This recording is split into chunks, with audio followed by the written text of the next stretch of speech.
আসসালামু আলাইকুম প্রিয় বন্ধুরা, স্বাগতম আপনাদের সালাম ভয়েসে। আজ আমরা আপনার জন্য এমন একটি গল্প এনেছি যা হয়তো আপনার মনকেও ছুঁয়ে যাবে। এমন এক মেয়ের গল্প যে সারা জীবন ভালোবাসার জন্য আকাঙ্ক্ষা করেছে, কিন্তু তার নীরব আর্তনাদের জবাব অবশেষে আল্লাহ দিলেন। গল্পের নাম হল নীরব মেয়ের আর্তনাদ আর আল্লাহর জবাব। এখন আসুন শুরু করা যাক। গায়ের একটি ছোট ঘরে আলোর রেখা নেমে আসে। হুমায়রা সেই নিষ্পাপ মেয়েটি, যার চোখে স্বপ্নের এক জগৎ লুকিয়েছিল। দিনরাত পড়াশোনায় মগ্ন থাকত। কাগজের উপর ঝুঁকে থাকা তার চোখে আশার ঝলক ছিল। সে ভাবত, যদি আমি সেরা নম্বর আনি তবে হয়তো বাবা খুশি হবেন, হয়তো তিনি একবার আদর করে আমার মাথায় হাত রাখবেন। কিন্তু ঘরের পরিবেশ তার ইচ্ছার বিপরীত ছিল। বাবার আওয়াজ প্রায়ই ভেসে আসত, মেয়েরা পড়াশোনা করে আর কী বা করবে। এই কথাগুলো হুমায়রার হৃদয়ে তীরের মতো লাগত। সে চুপচাপ বইয়ে চোখ রাখত এবং মনে মনে ভাবত, হয়তো বাবার এখনও বিশ্বাস হয়নি, একদিন অবশ্যই আসবে যখন তিনি আমাকে নিয়ে গর্ব করবেন। মা নীরব থাকতেন। ভাইদের আবদার পূরণ করা হতো, তাদের জন্য খাবারের সেরা অংশগুলো তুলে রাখা হতো, কিন্তু হুমায়রার ভাগে প্রায়ই কঠোর কথা আর তিরস্কারই আসত।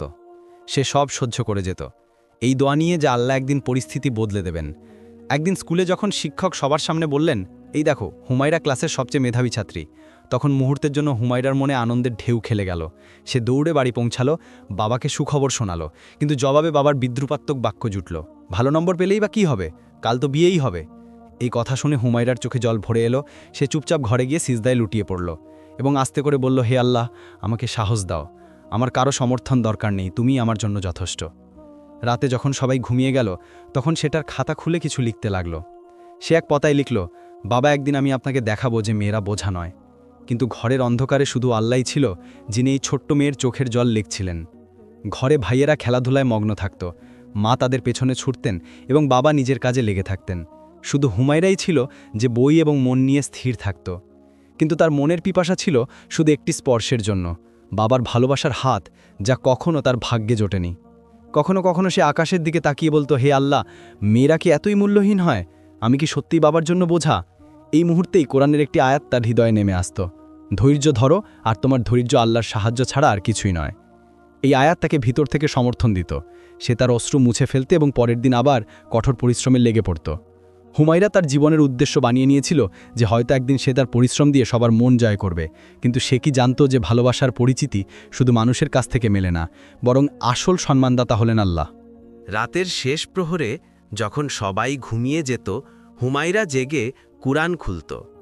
ছোট্ট আওয়াজে পড়ত, সাবধান, হৃদয়ের শান্তি শুধু আল্লাহর জিকিরেই রয়েছে। এই মুহূর্তগুলোতে সে তার রবের সঙ্গে ফিস ফিস করে কথা বলতো, হে আল্লাহ, যদি দুনিয়ার মানুষ আমাকে না দেখে তো কোনো ব্যাপার না, শুধু তুমি আমাকে ভুলে যেও না। রাতের শেষ প্রহরের সেই দোয়া, কুরআনের সেই তিলাওয়াত এবং চোখের জল যেন হুমায়রার অস্তিত্বের অংশ হয়ে উঠেছিল। কিন্তু জীবনের পরীক্ষা শুধু এখানেই সীমাবদ্ধ ছিল না। যত দিন যেতে লাগল তার পরিশ্রমও বাড়তে লাগল। স্কুলে প্রতি বছরই সে শীর্ষস্থান অর্জন করত। শিক্ষকরা তাকে নিয়ে গর্ব করতেন, কিন্তু ঘরে এই খবর আনন্দ নয়, বরং এক নতুন বিতর্ক নিয়ে আসত। একদিন যখন স্কুলের হেডমাস্টার বাবাকে ডেকে বললেন, মুবারক হোক, আপনার মেয়ে পুরো জেলায় উল্লেখযোগ্য স্থান অর্জন করেছে, তখন বাবা খুশি হওয়ার পরিবর্তে মুখ ঘুরিয়ে নিলেন এবং কঠোর স্বরে বললেন, এসবই ফালতু, আমার তো চিন্তা হচ্ছে যে কাল তার আত্মীয় স্বজন কি বলবে, এত পড়ালেখা করা মেয়েকে কে পছন্দ করে। হুমায়রার কানে এই বাক্যগুলো ছুরির মতো লাগল। তার মন চাইল এখনই মাটি ফেটে যাক আর সে গায়েব হয়ে যাক। সে ভেবেছিল হয়তো বাবার চোখে আনন্দ দেখবে, কিন্তু পরিবর্তে সে আবার একটি বিদ্রূপ শুনল। ঘরে ভাইয়েরা খেলত, মা তাদের খেয়াল রাখতেন, আর যখন কখনো হুমায়া মায়ের কাছে বসত, মা ক্লান্ত স্বরে বলতেন, মেয়ে, তোমারও বোঝা উচিত যে তোমার বাবার মেজাজ এমনই। কিন্তু হুমায়রা ভাবত, মেয়েরা কি সত্যিই এতই মূল্যহীন যে তাদের পরিশ্রমের কোনো ওজন নেই? সময় পেরোতে লাগল। মহল্লার লোক, আত্মীয় স্বজন এবং প্রতিবেশীরাও হিংসা করতে লাগল। মানুষ বলতো, এত পড়াশোনা করাচ্ছ কেন মেয়েকে? মেয়েরা তো ঘর সংসারের জন্য জন্ম নেয়। আর কিছু মহিলা বিদ্রুপাত্মক হাসি হেসে বলতো, কাল আর কি বড় কোনো অফিসারের বাড়িতে বউ হয়ে যাবে? এই বাক্যগুলো হুমায়রার হৃদয়কে ক্ষতবিক্ষত করত। যখন সে ঘরে একা থাকত তখন মনে মনে বলতো, হে আল্লাহ, মানুষের কথার কি এতই দাম যে আমার পরিশ্রমও বৃথা হয়ে যাবে? একদিন যখন সে তার মাকে বলল, আম্মা, যদি আমি অনেক কিছু অর্জন করি, সবার চেয়ে এগিয়ে যাই, তবে কি বাবা একদিন আমাকে ভালোবাসার চোখে দেখবেন? তখন মায়ের চোখে জল এসে গেল। তিনি কিছু বলতে পারলেন না। এই নীরবতা হুমায়রাকে আরও ভেঙে দিল। তার হৃদয়ের অবস্থা যেন চিৎকার করে বলছিল, আমি কি দোষ করেছি? আমি কেন নিজের ঘরেই অচেনা? কিন্তু হুমায়রার ভেতরে একটা জেদ ছিল। সে প্রতিবার পড়ে যাওয়ার পর আবার উঠে দাঁড়াত। কুরআন পড়তে গিয়ে একটি আয়াত তাকে সমর্থন দিত, নিশ্চয়ই আল্লাহ ধৈর্যশীলদের সঙ্গে আছেন। এই আয়াতটি যেন তার শ্বাস-প্রশ্বাসের অবলম্বন হয়ে উঠেছিল। কয়েকদিন পর স্কুলের বার্ষিক অনুষ্ঠানে হুমায়রা পুরস্কার পেল। সবার সামনে যখন তার নাম ঘোষণা করা হলো, তখন করতালি ধ্বনির মধ্যে সে মঞ্চে গেল। মনে ভাবল, যদি বাবাও এই দৃশ্য দেখতেন। কিন্তু যখন সে পুরস্কার নিয়ে বাড়ি পৌঁছাল, তখন সেখানে আবার সেই ঠান্ডা সুর। বাবা বললেন, এসবই দেখানোর জিনিস। মেয়ের আসল সফলতা তো হলো সে যেন সংসার পাতার যোগ্য হয়। হুমায়রার চোখে জল ভাসতে লাগল। সে ঘরে গিয়ে অনেকক্ষণ ধরে কাঁদতে লাগল। তার অশ্রু বালিশ ভেজাতে থাকল। আর সে আল্লাহর কাছে বারবার একই কথা বলতো, এ আল্লাহ, আমাকে শুধু একদিন সেই মুহূর্তটা দাও, যেন বাবা বলেন, মেয়ে, আমি তোমাকে নিয়ে গর্বিত। কিন্তু তার এই দোয়া তখনও কবুল হয়নি। মহল্লার লোকেরাও হুমায়রাকে দেখে খোঁচা দিত। কেউ বলতো, এই মেয়ে তো মা বাবার মাথা নিচু করবে। কেউ বলতো, এত পরিশ্রমের পরও মেয়েরা কিছু করে না। হুমায়রা বাইরে থেকে হেসে দিত, কিন্তু ভেতরে ভেতরে সেই ক্ষত আরও গভীর হতো। একদিন যখন সে পড়ালেখার সময় ক্লান্ত হয়ে চেয়ারে বসে পড়ল, তখন মনে মনে বলল, হে আল্লাহ, আমি ক্লান্ত, কিন্তু আমি হার মানব না। এই মুহূর্তেই যেন তার হৃদয়ে এক নতুন আলো নেমে এলো। তার বিশ্বাস হলো যে আল্লাহ সব দেখছেন। মানুষ যতই তিরস্কার করুক, আল্লাহর দৃষ্টিতে ধৈর্য আর পরিশ্রম কখনো বৃথা যায় না। রাতে যখন সে সিজদায় লুটিয়ে পড়ল, তখন মন থেকে বেরিয়ে এলো, আমার রব আমার জন্য যথেষ্ট। কিন্তু সে বুঝতে পারেনি যে আগামী দিনগুলোতে শুধু মানুষের তিরস্কারই নয়, বরং জীবনের এক কঠিন পরীক্ষাও তার জন্য অপেক্ষা করছে। এমন এক পরীক্ষা যা তার শরীর এবং আত্মা দুটোকেই পরীক্ষা করার ছিল। রাতের দোয়ার পর হুমায়রার দিনগুলো আবার আগের মতোই কাটতে লাগল। কিন্তু হঠাৎ একদিন সে স্কুল থেকে এসে দুর্বলতা অনুভব করতে লাগল। প্রথমে সবাই ভাবল হয়তো ক্লান্তি, কিন্তু মাত্র কয়েকদিনের মধ্যেই তার অবস্থার অবনতি হতে লাগল। শরীরে ব্যথা, পায়ে কাঁপুনি এবং চলতে অসুবিধা। মা চিন্তিত হয়ে উঠলেন, কিন্তু বাবার মনোভাব সেই কঠোরই ছিল। তিনি বললেন যে এসবই বাহানা, পড়ালেখার শখও কমে গেলেই এইসব নাটক শুরু হয়ে যায়। এই কথাগুলো হুমায়রার মনকে আরও ভেঙে দিল। কয়েকদিন পর যখন সে স্কুলে যাওয়ার সময় হঠাৎ পড়ে গেল, তখন সবাই চমকে উঠল। শিক্ষক সাথে সাথে ফোন করলেন। মা দৌড়ে এসে হুমায়রাকে ধরে বাড়ি নিয়ে এলেন। তখন গিয়ে বাড়ির লোকেরা বিশ্বাস করল যে এটা নিছক বাহানা নয়। কিন্তু বাবার কথা তখনও কঠোর ছিল। এই সবই এই জেদের ফল। মেয়েকে আমরা পড়ালেখার জন্য অবাধ ছেড়ে দিয়েছি, এখন রোগ ধরেছে। হুমায়রা মনে মনে বলল, হে আল্লাহ, এ কেমন পরীক্ষা! আমি তো শুধু ভালোবাসা চেয়েছিলাম, এখন এই দুর্বলতা কেন দিলে? তার অসুস্থতা দিন দিন বাড়তে লাগল। সে চলার জন্য মায়ের সাহায্য নিতে লাগল। কখনো কখনো ঘরের এক কোণ থেকে অন্য কোণ পর্যন্ত যাওয়াও তার জন্য কঠিন হয়ে যেত। মহল্লার মহিলারা কথা বলতে লাগল, এখন এই মেয়ে কীভাবে বাঁচবে? এর বিয়ে তো অসম্ভব। কেউ তিরস্কার করত, কেউ বা করুণা ভরে মাথা নাড়ত। কিন্তু সবার বাক্য হুমায়রার হৃদয়কে আরও আহত করে যেত। রাতে যখন সে একাকী বিছানায় শুয়ে থাকত, আকাশের দিকে দেখত, তখন হৃদয় থেকে একটাই আওয়াজ বের হতো, হে আমার রব, আমি অসহায় হয়ে গেছি, এখন তুমিই আমার সাহায্য করো। এই দোয়ার সাথে অশ্রু ঝরতে থাকত, কিন্তু আবার হৃদয়ে কুরআনের সেই আয়াতটি প্রতিধ্বনিত হতো, নিশ্চয়ই কষ্টের পরেই স্বস্তি আছে। এই কথাগুলো তার হৃদয়ে যেন আশার আলো জাগিয়ে তুলত।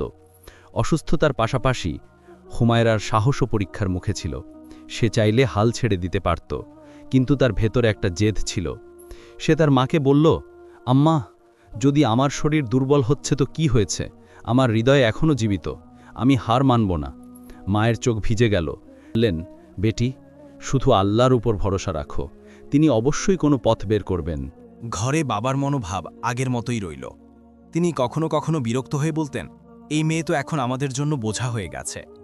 এই বাক্য হুমায়রার মনকে কেটে দিত, কিন্তু সে চুপচাপ সব শুনত। তার অশ্রু তার বালিশের সাক্ষী হয়ে থাকত। এক রাতে যখন ব্যথার তীব্রতা বেড়ে গেল, সে উঠে বসল। ঘরে অন্ধকার ছিল, শুধু একটি মৃদু প্রদীপ জ্বলছিল।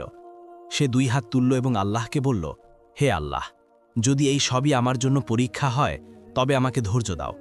যদি এটা গুনাহের কাফফারা হয় তবে আমাকে মাফ করে দাও, কিন্তু আমাকে একা ছেড়ে দিও না। এই কথা বলার সাথে সাথেই যেন তার হৃদয়ের বোঝা হালকা হয়ে গেল। চোখ থেকে ঝরা অশ্রু শান্তিতে পরিণত হতে লাগল। কয়েকদিন পর যখন বিয়ের কথা বাড়িতে উঠল, তখন লোকেরা সাথে সাথেই বলে দিল, এমন মেয়েকে কে গ্রহণ করবে, সে তো অসুস্থ। এই বাক্যগুলো হুমায়রার জন্য বিষ হয়ে গেল। সে ভাবতে লাগল যে তার জীবন কি সত্যি শেষ হয়ে গেছে, তার জন্য কি আর কোনো সুখ বাকি নেই। কিন্তু এই মুহূর্তে হৃদয়ের ভেতর থেকে আরেকটি আওয়াজ উঠল যে মানুষের সকল সিদ্ধান্তই মিথ্যা, আসল সিদ্ধান্ত তো আল্লাহর। এই দিনের পর হুমায়রা তার হৃদয়ে এই বিশ্বাস পাকাপোক্ত করে নিল যে সবাই তাকে ছেড়ে গেলেও আল্লাহ তাকে কখনো একা ছাড়বেন না। সে কুরআনকে তার অবলম্বন বানিয়ে নিল, দোয়াকে তার মুখের অলংকার এবং ধৈর্যকে তার ঢাল। কিন্তু জীবনের পথ এখনও থামেনি। এই অসুস্থতা তার পথে একটি দেয়াল অবশ্যই ছিল, কিন্তু তার ভাগ্যের গল্প তখনও বাকি ছিল। আগামী দিনগুলোতে যখন বাড়িতে তার বিয়ের আলোচনা আবার হলো, তখন হুমায়রার হৃদয় কেঁপে উঠল। তার মনে হতে লাগলো যেন কোনো নতুন ঝড় আসতে চলেছে। ঘরে একদিন আবার সম্পর্কের কথা উঠল। মা চাপাস্বরে বললেন, হুমায়রা এখন বড় হয়েছে, আমাদের তার জন্য কোনো ভালো সম্পর্ক দেখা উচিত। কিন্তু বাবার চোখে বিরক্তি ফুটে উঠল। তিনি বললেন, কে করবে এমন মেয়েকে বিয়ে যে নিজের পায়ে সোজাভাবে দাঁড়াতেও পারে না? এই বাক্যগুলো ছুরির মতো হুমায়রার হৃদয় গেঁথে গেল। সে ঘরে গিয়ে অনেকক্ষণ ধরে নীরব বসে রইল। চোখ থেকে অশ্রু ঝরতে থাকল, কিন্তু ঠোঁটে কোনো আওয়াজ ছিল না। হৃদয়ের ভেতরে একটাই চিন্তা ঘুরতে থাকল, হে আল্লাহ, আমি কি সত্যিই এই যোগ্যও নই যে কেউ আমাকে তার জীবনের অংশ বানাবে? আত্মীয় স্বজন এবং মহল্লার মহিলাদের টিটকারিও বাড়তে লাগল।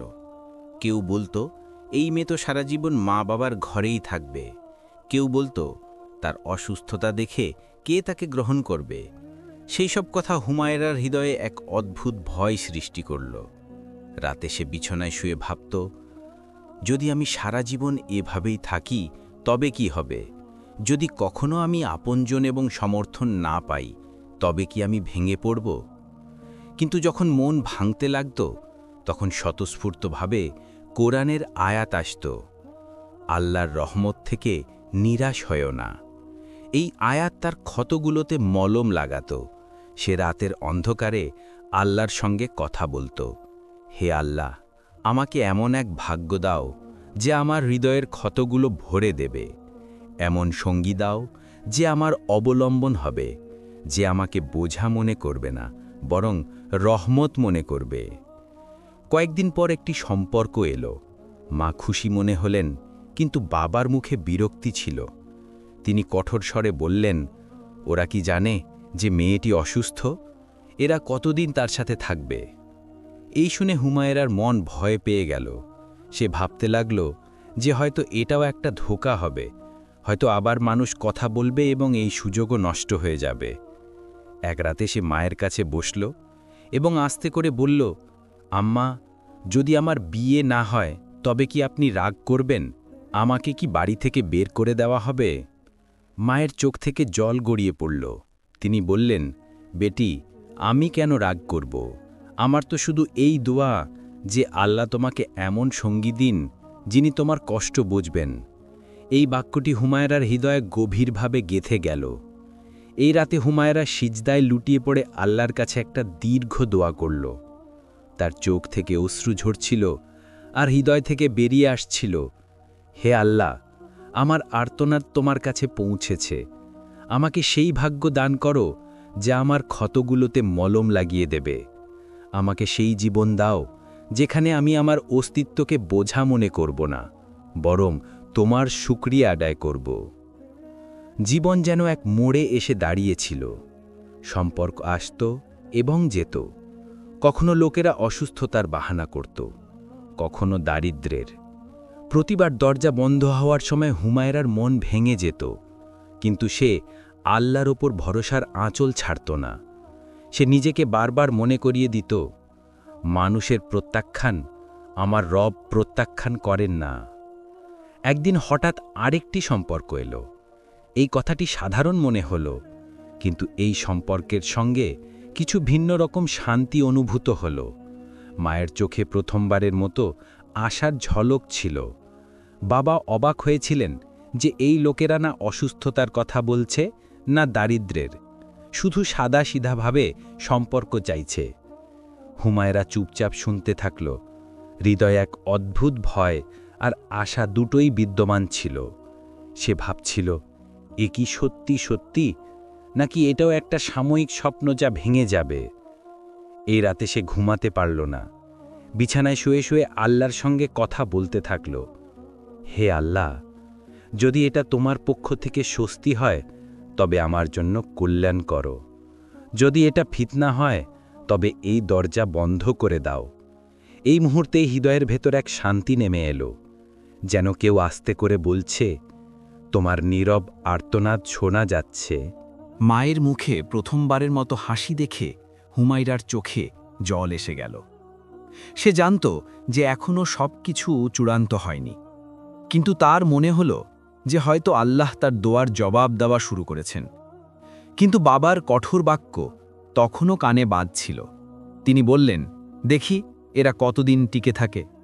হুমায়রার হৃদয়ে কম্পন সৃষ্টি হল। সে ভাবতে লাগল, এই সুযোগও কি হাতছাড়া হয়ে যাবে? কিন্তু হৃদয়ের এক কোণ থেকে আবার সেই আওয়াজ উঠল, যে আল্লাহকে ভরসা করে তিনিই তার জন্য যথেষ্ট। এই আয়াতটি তার হৃদয়কে ধরে রাখল।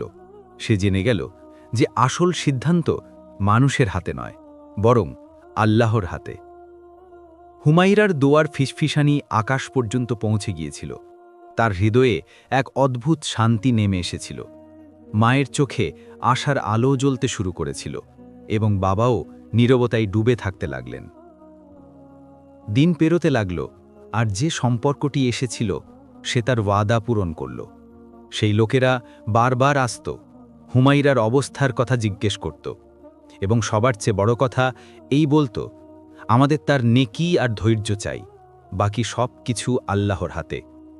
এই বাক্য শুনে হুমায়রার হৃদয়ে এক কাঁপতে থাকা আনন্দ জেগে উঠল।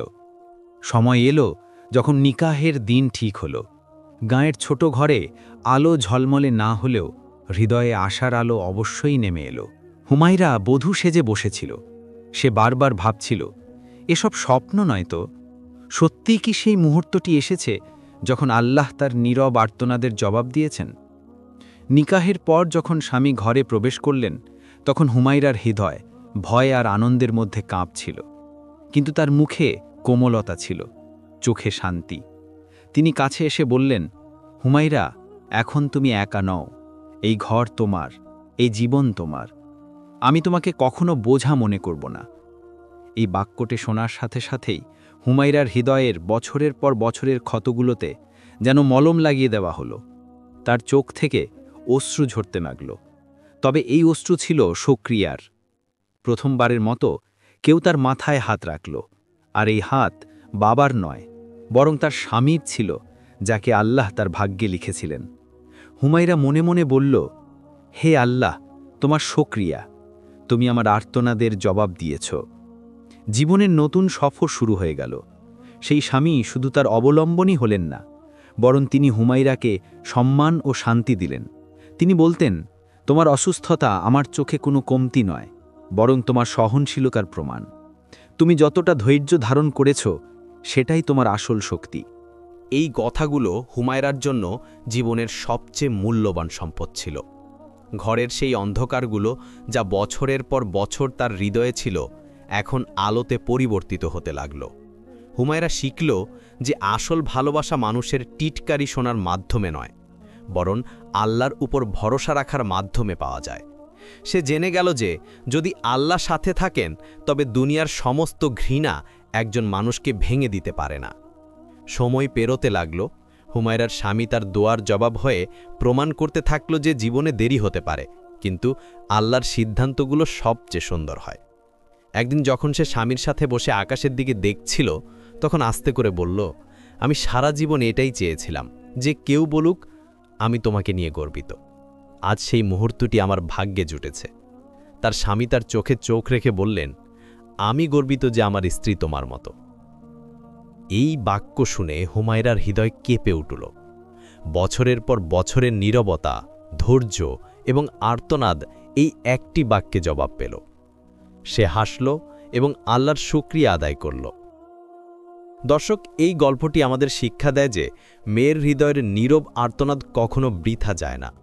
যে অশ্রু জমিনে ঝরে তা আকাশে নষ্ট হয় না, বরং আল্লাহর কাছে সাক্ষ্য হয়ে যায়। দুনিয়ার মানুষ যতই প্রত্যাখ্যান করুক, কিন্তু যখন আল্লাহ জবাব দেন তখন এমনভাবে দেন যে বছরের পর বছরের বঞ্চনা মুহূর্তে আনন্দে বদলে যায়। মনে রাখবেন, মেয়ের হৃদয় খুব নাজুক হয়। সে ছোট্ট একটি প্রশংসায় প্রস্ফুটিত হয় এবং একটি কঠোর কথায় ভেঙে যায়। যে ঘরে মেয়ের সম্মান ও ভালোবাসা থাকে সেখানে শান্তি নেমে আসে, আর যেখানে মেয়ের অশ্রু ঝরে তার একদিন আল্লাহর সামনে অবশ্যই হিসেব নেওয়া হবে। এই বাস্তবতা যে ধৈর্য কখনো বৃথা যায় না, জীবনের প্রতিটি কঠিন সময় একদিন স্বস্তিতে পরিবর্তিত হয়। সময় যতই অন্ধকার হোক না কেন, আল্লাহর রহমত সবসময় শেষে আলো হয়ে নেমে আসে। যদি এই গল্পটি আপনার মনকে ছুঁয়ে যায় তাহলে এটিকে লাইক করুন, আপনার বন্ধুদের সাথে শেয়ার করুন এবং এমন আরও বাস্তব এবং শিক্ষামূলক গল্প শোনার জন্য আমাদের চ্যানেল সালাম ভয়েস সাবস্ক্রাইব করতে ভুলবেন না।